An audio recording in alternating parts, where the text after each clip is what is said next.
Jesu Inkosi bazalwane. Kwaze kwamnandi. Ngicela abazalwane bashayele ihlombe elikhulu.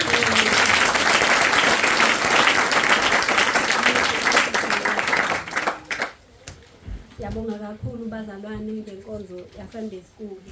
uJesu Kristu Inkosi. Bazalwane ngizocela sidlulele kokulandelayo. Ngizocela nje abathathu abanobufakazi.